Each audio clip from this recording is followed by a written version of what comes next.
Of these four things, 3-day waiting period, minimum age raised to 21, red flag law, bump stock ban, is there any of those that here you could say right now you support? HR 7910 is doomed to fail this week. It has a 0.00% chance of passing into law. No argument there, Congressman. I guess my question is that how is blaming Democrats, though, and continuing to say no one will talk to me? I'm asking you pretty direct questions that you won't answer. Republicans don't answer the question because they don't have to. Trying to get a Republican congressman to answer what gun control measures they support is akin to nailing down Jell-O. In other words, messy and unproductive. Despite all the media pressure, despite the dead kids, despite Matthew McConaughey's impassioned speeches, the voters don't demand it of their elected representatives. NewsNation politics editor Chris Stirewalt is here. I had to get in a food reference for a hit with you, sir. All right. How is it that 90% of Americans polled say they want background checks, and yet the voters don't get what they want?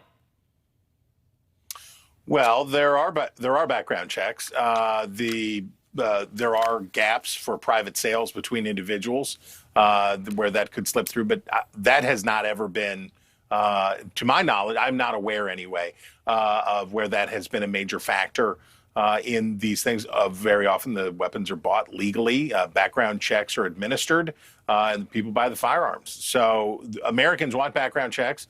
Americans get background checks. Background checks don't deal with the problem because the problem is more complicated, it is a multifaceted, multi-layered. It ranges from soul sickness to a broken mental health program to easy access for guns for unwell people and everything in between. Yeah, 100% agreed there. You think about what happened in Florida, Republican governor, Republican state legislature after Parkland. As I mentioned to the congressman, mandatory 3-day waiting period, minimum age raised to 21, red flag law, bump stock ban, both of which would have prevented at least the legal purchase of the guns used in Uvalde and the guns used in Buffalo.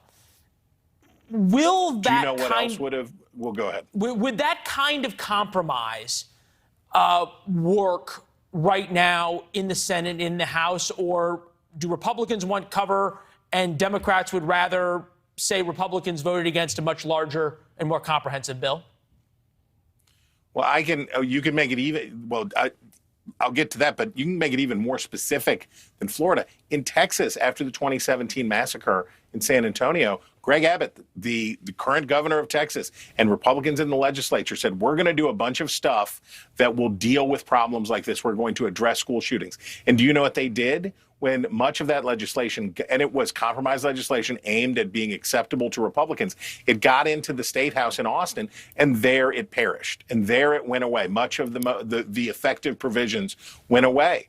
The reality here is that we have a system that won't legislate, a system that won't work, and it's not just on firearms, and it's not just on school shootings, it's on a bunch of things. Yeah. The question now for these lawmakers in the Senate is, can they craft something? And one of the most important things you have to do here is, you can't call it gun control. When Democrats say we're gonna do firearms this, we're gonna do firearms that, where you can get Republicans is if you come from the people side.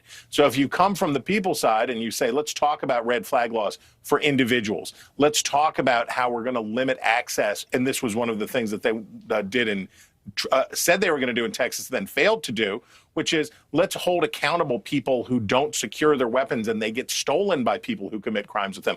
Let's create more accountability for people. So on the Republican side, as you demonstrated there with what Scott did as governor in Florida, on the Republican side, there's plenty of appetite for some restrictions or things here, but it won't. They won't go there if you address the weapons first. You got to address the people first. For sure, and they have political cover with their voters. I'm fascinated by how the media, and by this I mean the cable news specifically, has become obsessed now with gang violence, because at least for CNN and MSNBC, now gang shootings that were never covered are covered relentlessly on Monday mornings after the weekend because they can term them mass shootings. Here's CNN and Morning Joe back to back. We have to do something about a country that obviously is more for guns than it is for people, because we have more guns. And that means the kind of bold leadership that stands up to the NRA, that calls them out for what they are, which is the most destructive, violent organization in the history of the United States. Stands out as a complete exception. This is America's exceptional problem. Its relationship with guns and the number of guns in this country and the seeming tolerance for the number of people that get killed by guns in this country, including children in schools. Who knew that weekend violence was a thing? Well, I have to say, the idea, first of all, that the NRA is the most violent entity in the history of America overlooks, like, I don't know, the Confederacy. There are other contenders for that title. But The Crips, the Bloods, contempt, MS-13, we could go on. Yeah.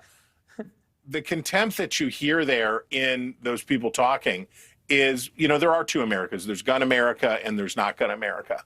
And when people who live in gun America, and gun America, by the way, includes a lot of Democrats, when people in gun America hear people in not gun America talk like that, they say, hold on, we know what you're doing. We know that you're coming for our stuff. Now, as for the violence on the urban violence, what's been going on in places like Chicago, like St. Louis, like a lot of big cities in the United States, here's what I say.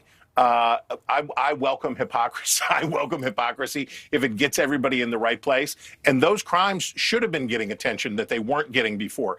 And talking about the gun violence in America's cities should have been getting attention before. Whatever brought anybody there, even if it was to try to score political points, I'm glad they're there. I got 30 seconds.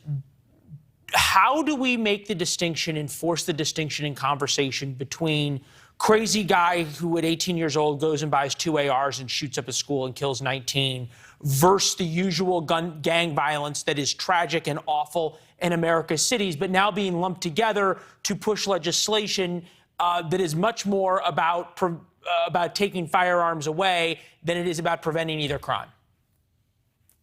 In America, we have to treat every American, every life, whether young, old, black, white, urban, rural, whatever, is the same value, is the same American, created in the same way, created with the same rights. And we have to treat every one of these the same, and we can't differentiate that one is more important than the other. We've got to love each other equally.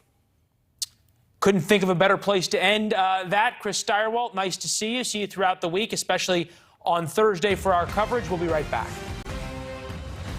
Thanks for watching. Go to newsnationnow.com to find NewsNation on your television provider. And don't forget to subscribe. Click the red button to get more of NewsNation's fact-driven, unbiased coverage.